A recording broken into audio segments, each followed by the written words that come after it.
here, the Frugal Crafter, with another art marketing video, and today I want to talk about something that will be really beneficial to content creators, bloggers in particular, and that's affiliate marketing. So if you ever go to like your favorite blogger's website and they're talking about the projects that they used for a particular craft, and you see they have links, and it might say affiliate links, or it might take you to a website, and like you might for a second see like share a sale or something like that pop up in your browser. Those are affiliate links, and what happens is that the creator, the blogger that you click the links from, gets a small portion of your sale if you decide to make one. So why is this important? Well, it allows you to kind of earn some money on the content that you provide. So I'm going to tell you a little story here. When I first started my blog, it was 2008, and it was crafts and jewelry, just like it is now, except a little bit less slick looking. I know, so I wasn't always this professional you see before you, but I had received a Cricut machine for Christmas from my mother, and upon inspecting the machine, I noticed that there was a USB port in the back. Now, I swear this is getting back to affiliate marketing, and so I thought, boy, I wonder if there's some software so I could cut my fonts with this, because it's kind of like a printer. It looks like the pluggy that goes into my printer. I'm so technical, and there wasn't at that time. So, but you could hook it to your printer, to your computer, and you could download this software called Cricut Design Studio, and then you could use a free trial to create cut files with the cartridge that came with your machine. So I was doing that, and I was offering those files for free, those cut files for free on my blog, which is completely within the terms of service of Cricut. And then I found out about this software called Sure Cuts A Lot, and that allowed me to cut my fonts from my Cricut machine. So I downloaded the free trial of that. I cut a test. It was like cutting within 5 minutes. I was about to whip out my credit card, and I thought, wait a minute, I have a popular blog. Why don't I see if they'll let me have a copy in trade for promotion? And they did, and they told me about their affiliate program. So I'd never really heard about these before, so I signed up. And at that time, this software cost about $90, but a Cricut cartridge also cost about $90, and you were limited just to what was on that cartridge. So by advertising that software, putting my affiliate link in there, showing people what they could do with it, and I was also even designing free files that they could cut with that software. It was a no-brainer, and the software sold like hotcakes. I actually still use it in my computer to cut with my Cricut machine. Even though it's no longer available to purchase to be compatible with a Cricut machine, I still use it. It's still one of my favorites. I still recommend it if you have one of the other die cutters that it can use. But that really showed me how powerful affiliate marketing could be.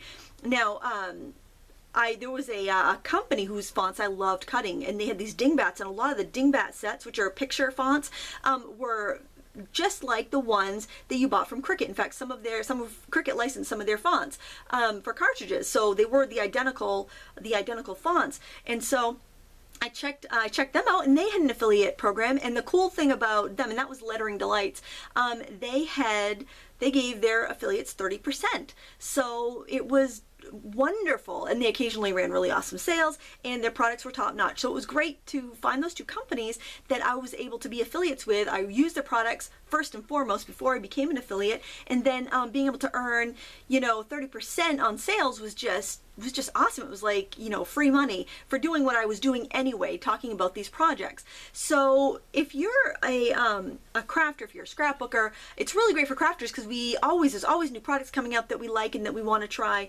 So it's just a wonderful way that you can earn some income by doing what you're doing anyway. So I want to just kind of talk about ethics and doing this right. You don't want to be a spammer. You don't want to be signing up for every affiliate program you can find, because if somebody's coming to your blog to look at crafting content, and you link to this set of saucepans on Amazon, that's not really in line. You want to kind of curate it. But I will tell you something, there are some, like Amazon, you can sign up to be an Amazon affiliate. If somebody did go in to buy the markers that you link to, and then they decide to go buy a set of saucepans or whatever, you'd still get a commission on whatever they bought, as long as they click through that first link. Now, there are some states, I happen to live in a state where they don't allow affiliation with some of the larger companies, because like I'm in the state of Maine, and I can't be an affiliate for Amazon, Joann's, or Blick, unfortunately, because those are the three that I really love to be an affiliate with, because they would be very high earning, I think. But since the state of Maine wants all of these big corporations to report sales tax back for when residents buy, they refused to do it. The big companies refused to do it. So then the state of Maine said, well, if you have affiliates in our state, we're going to count that as you having a physical location here, and you're going to have to send a sales tax anyway. So they just said, forget it, we're not going to have affiliates there. So that's what happened. It's some other states have these similar laws, so you will have to check it out. But there are often smaller companies that will work with affiliates from wherever you happen to be. Just make sure you do your due diligence and you check out a company to make sure they are reputable, and you keep first and foremost your readers' best interests in heart. Don't link to something that you don't use yourself, that you don't trust, because if they download some software, it doesn't do what they say it will. There's no customer service. They're not a good company. You're gonna lose your credibility with your viewers, and you don't want that to happen. You want to be providing them with content, providing them with useful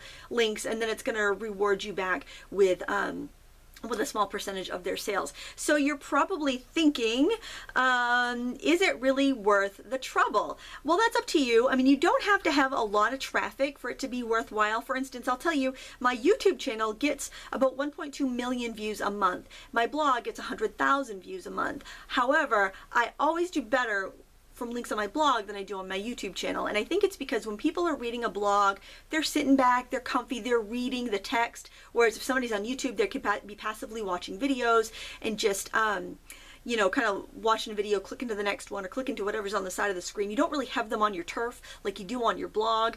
So they're gonna kind of look through what you say, maybe reread a passage if they don't understand it. They'll check out the links, they'll click on it, check it out. They may buy something, they may not.